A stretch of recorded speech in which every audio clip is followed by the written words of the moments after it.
જય વસાવડાના તમામ વિડીયોનો એક જ ઓફિશિયલ ખજાનો એટલે પ્લેનેટ જેવી યુટ્યુબ ચેનલનો જલસો.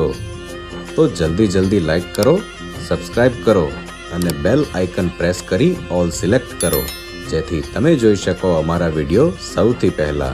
मैं अली मौला व्यासपीठ से बोला हूं. मैं मौलानाओं को प्रार्थना करूं कि आप भी अपनी गादी से रघुपति राघव राम बुलाओ. एकता करनी है तो आओ मैदान में. तथा कथित अनुयायियों ने जीसस के नाम पर हमारे देश में भी प्रलोभन और भय से आतंक और चमत्कारों का दंभ दिखा करके धर्मांतरण की बहुत प्रवृत्ति की और आज देश के कुछ हिस्से पूरे के पूरे उनकी चुगाल में है जो जीसस नहीं चाहते थे. बुद्ध पुरुष कभी ऐसा नहीं कर सकते, लेकिन बुद्ध की परंपरा में कालांतर में जो बुद्धू आ जाते हैं, इन लोगों ने हर मजहबों ने यही काम किया. हिंदुस्तान जैसा उदार कोई देश नहीं है, सारे जहां से अच्छा. और मुल्क अच्छे हैं तो यहां क्यों आते हो? रहो. किसी की मजहब की मैं बात नहीं कर रहा, लेकिन आपकी जो उपासना पद्धति हो आपको नमन, मेरा सलाम, आदाब. लेकिन देह यहां रखते हो और दिल दूसरे देशों में क्यों रखते हो? मैं मौलानाओं को प्रार्थना करूं कि हमारो मेहरान भाई कहे जय माता जी, जय माता जी. अम्मा तो सबकी, लेकिन बोले कितने? भारत माता की बात करने में भी झिझक होती है. यदि आप तो आकार में नहीं मानते और नहीं ही मानना चाहिए क्योंकि हम भी निराकार के उपासक हैं, लेकिन हमारे कहीं श्रद्धा हमारे रखनी पड़े इसलिए हम अपनी श्रद्धा के अनुसार मूर्ति बना लेते हैं. ये कोई गुनाह नहीं है, इसलिए किसी को अधिकार नहीं उसको तोड़ने का. जिन्होंने इतिहास में हिंदुओं की श्रद्धा को तोड़ा है वो चैन से बैठ नहीं पाएगा. कभी न कभी वक्त बदलता है. इस्लाम निराकार में मानता है, हिंदू निराकार में मानते हैं, लेकिन हमारी श्रद्धा. और कोई भी आकार न लो तो भी मस्जिद का एक आकार नहीं है, नहीं है आकार. बापू एम ऊपर थी આવી ગઈ तो પછી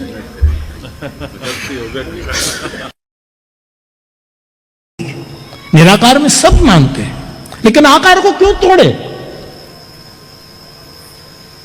निराकार को मानने वाले को भी एक आकारित मकान में रहना पड़ता है. मैदान में रहो. आकार तो है ही, कहां जाएंगे? दरगाह को भी हमने आकार दिया है, वस्त्र उड़ाए, चादर उड़ाया. कुछ विशालता से सोचना होगा. पर गंगा जल का अपमान करे वो मुसलमान नहीं होगा. वो कैसा मुसलमान जो गंगा जल का अपमान करे? जल तत्व न हिंदू होता न मुसलमान होता है. तो हिंदू बनेगा न मुसलमान बनेगा. इंसान की औलाद तो इंसान बनेगा. मेरे पास कई मुस्लिम साथ में आते हैं, बापू हम सब एक है, हम सब एक है.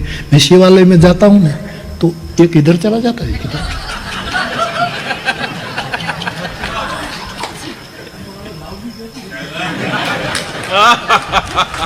हमारे साथ चले थे, हम जाएंगे, लेकिन जैसे मैं मंदिर में गया तो बापू जरा हमारा काम से तो मैं त्या जिया होती हूं. ये भेद मिटना चाहिए. काफिर शब्द ही निकल जाना चाहिए. कौन काफिर? यदि अल्लाह, यदि खुदा की ये सब कायनात है तो काफिर भी उसने बनाया है. अकल विश्व यह मोर वो बनाया, सब पर तेरी बराबरी दायरा. बोला तो फिर मैंने अपना समय थोड़ा,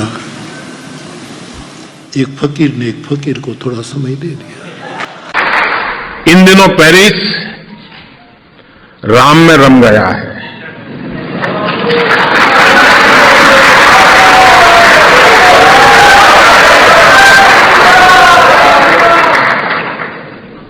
पूज्य बापू की निसरा में सब लोग राम की भक्ति में डूबे हैं।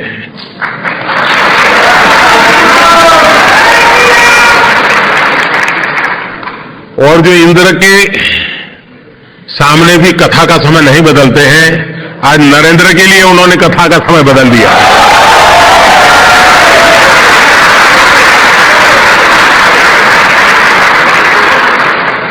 और उसका कारण बापू के रग रग में राम भक्ति भी है, राष्ट्र भक्ति भी है।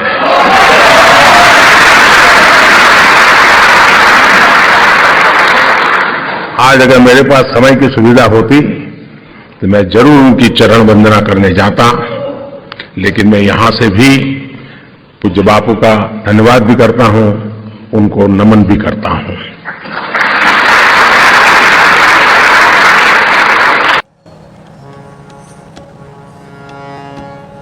भगवान श्री कृष्ण का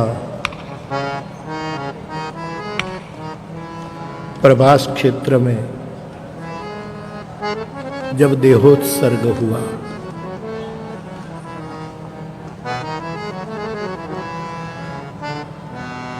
लो आ गई उनकी याद,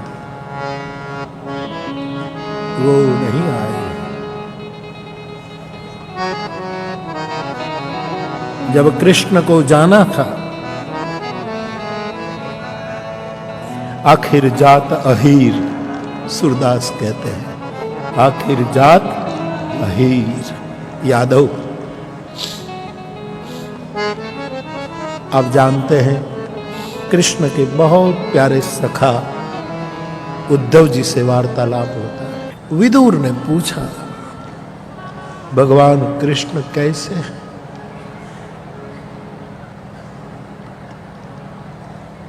मत पूछो उद्धव। हाँ। भगवान कृष्ण अब धराधाम पर नहीं है। उद्धव, ये तू क्या कह रहा है?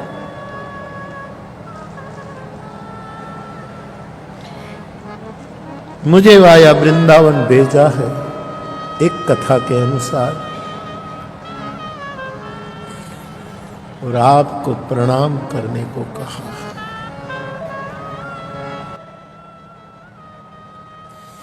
ये आज की टेक्नोलॉजी की बलिहारी है, मीडिया की भी बलिहारी है कि अगल बगल का संदर्भ हटा करके, एडिट करके, जिससे बहुत चर्चाएं हों, इतना ही टुकड़ा दिखाया जाता है।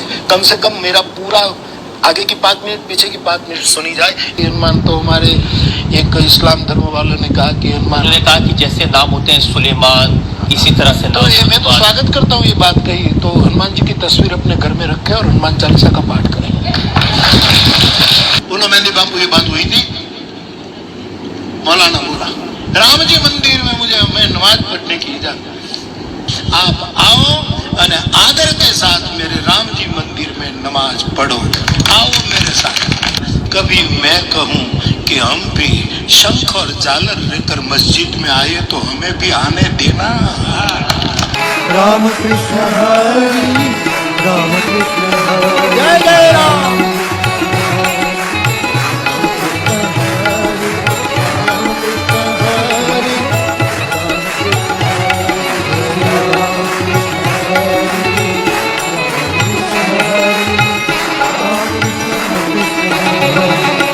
तं शरणं गच्छामि, तं शरणं गच्छामि, संघं शरणं गच्छामि, बुद्धं शरणं गच्छामि, बुद्धं शरणं गच्छामि, धम्मं शरणं गच्छामि, संघं शरणं गच्छामि, बुद्धं शरणं गच्छामि, बुद्धं शरणं गच्छामि, धम्मं शरणं गच्छामि, संघं शरणं गच्छामि, बुद्धं शरणं गच्छामि। महावीर स्वामी अंतर्यामी, महावीर स्वामी अंतर्यामी, महावीर स्वामी अंतर्यामी, महावीर स्वामी अंतर्यामी, महावीर स्वामी अंतर्यामी, महावीर स्वामी अंतर्यामी, महावीर स्वामी अंतर्यामी, महावीर स्वामी अंतर्यामी, महावीर स्वामी अंतर्यामी, महावीर स्वामी अंतर्यामी, महावीर स्वामी अंतर्यामी, महावीर स्वामी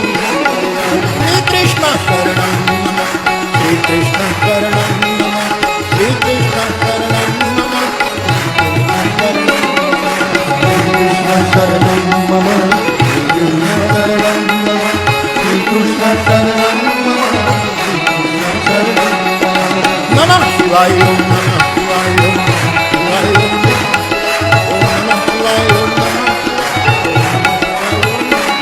ओम नमः शिवाय ओम नमः शिवाय ओम नमः शिवाय ओम नमः शिवाय ओम नमः शिवाय ओम नमः शिवाय ओम हरि मोला हरि मोला हरि मोला हरि मोला हरि मोला हरि मोला हरि मोला हरि मोला हरि मोला हरि मोला हरि मोला हरि मोला हरि मोला हरि मोला वाहेगुरु वाहेगुरु वाहेगुरु वाहेगुरु वाहेगुरु वाहेगुरु वाहेगुरु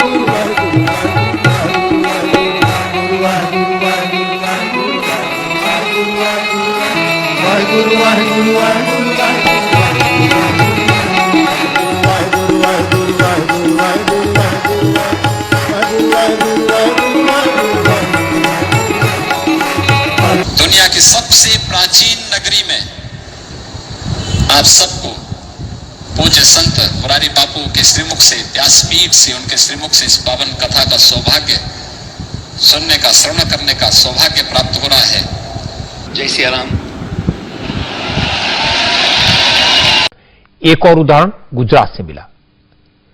राम कथावाचक मोरारी बापू को आप सब जानते हैं, सब पहचानते हैं। मोरारी बापू के एक वीडियो पर विवाद खड़ा किया गया। दावा किया गया कि मोरारी बापू ने मुसलमानों को किसी भी वक्त मंदिर में आकर नमाज पढ़ने का न्योता दे दिया और यह भी कहा कि वो प्रभु राम को किसी भी वक्त जगा सकते हैं, किसी भी वक्त सुला सकते हैं, इसलिए मुसलमानों को जब दिल करे रात के 1 बजे भी मंदिर में नमाज पढ़ने आ सकते हैं। ये सारी बातें मोरारी बापू को कोट करके कही गई। सोशल मीडिया पर इस वीडियो को खूब फैलाया गया। दावा किया गया कि मोरारी बापू का यह वीडियो भावनगर का है। इस वीडियो की सच्चाई मैं आपको बताऊंगा तो आप चौंक जाएंगे, लेकिन पहले ये वीडियो देखिए जिससे सारी कंट्रोवर्सी खड़ी हुई। राम जी मंदिर का दरवाजा रात को बंद होता है, हमारे राम जी शयन करते हैं, लेकिन ये तलगाजड़ा का मंदिर ये मेरा, हमारे गांव का मंदिर है, इसीलिए राम हमारे हैं। मैं जब भी चाहूं उसको जगा सकता हूं, सुला सकता हूं। आप यहां से सीधे आइए, मैं 1 बजे राम जी मंदिर का दरवाजा खोलूं, दुनिया की ऐसी तैसी आप आओ और आदर के साथ मेरे राम जी मंदिर में नमाज पढ़ो। मोरारी बापू जिस राम मंदिर की बात कर रहे हैं वो उन्होंने अपने आश्रम में बनवाया है। वो कह भी रहे हैं कि वो तो गांव के लोगों का मंदिर है, वहां नमाज पढ़ने आइए, दुनिया की ऐसी की तैसी। अब इस वीडियो को देखकर बापू की बात सुनकर लोगों को बुरा लगा, लोगों ने नाराजगी जाहिर करनी शुरू कर दी। मोरारी बापू को हिंदू विरोधी बताया जाने लगा। मोरारी बापू आज इंदौर में थे। इंडिया टीवी की टीम मोरारी बापू के पास पहुंची, उनसे पूछा क्या माजरा है, क्या वाकई में उन्होंने वही कहा जो दिखाया गया? तो मोरारी बापू ने पूरी बात बताई। कहा उनके बयान के आगे पीछे का हिस्सा काटकर आधा हिस्सा सोशल मीडिया पर डाल दिया गया।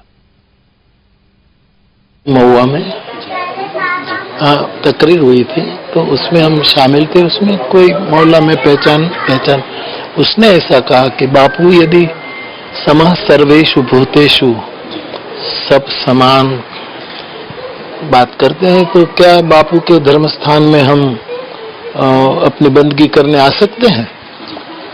तो जब वो बोल गए, वो प्रवचन में बोल गए, मेरी बारी आई तो मैंने उसका सभी ने जवाब दिया कि जरूर आप आइए, लेकिन पहले मुझे ये बताओ कि उसके बाद तुरंत हम नगाड़े, झालर, घंटा, आरती, मानस ये सब लेकर आपके धर्म स्थान में आएंगे और हम वहां आकर पूजा पाठ करेंगे, आरती उतारेंगे।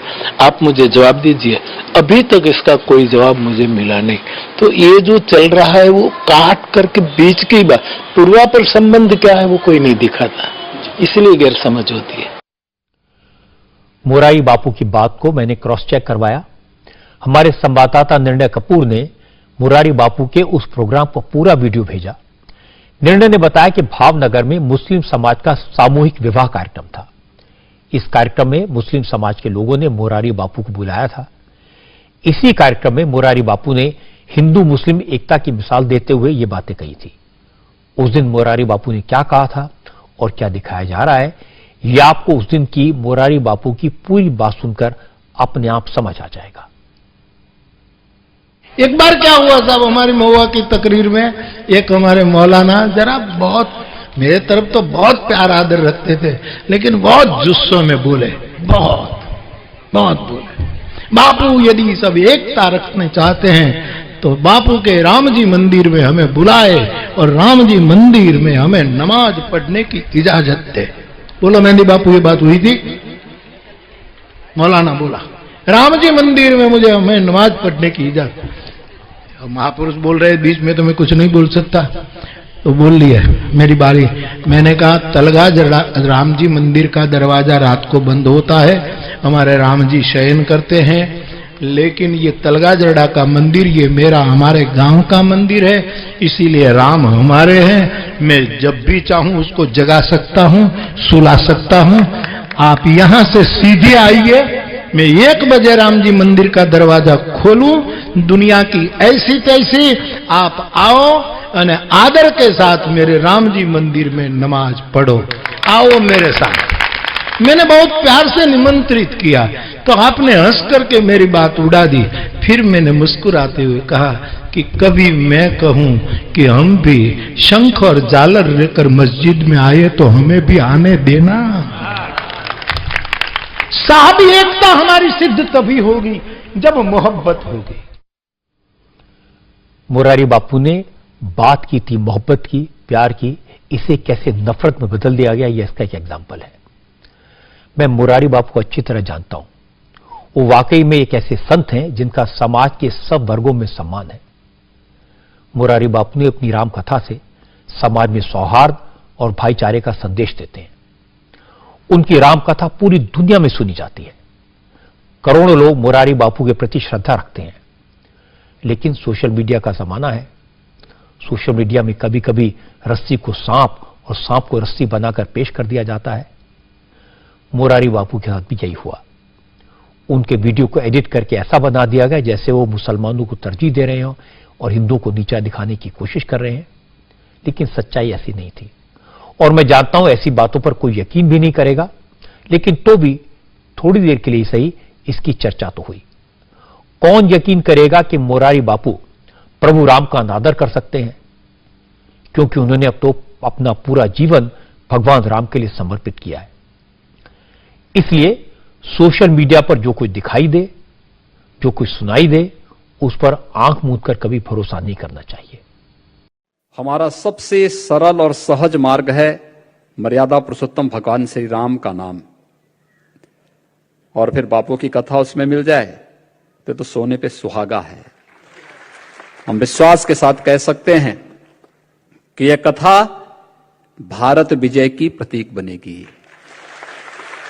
हर प्रकार की विजय, क्योंकि बापू की कथा तो लोक कल्याण का माध्यम बनती है। ये दो बात मैं परम पूज्य श्रद्धेय वंदनीय मोरारी बापू जी के संदर्भ में कहना चाहता हूं। आज नहीं, मैं लगभग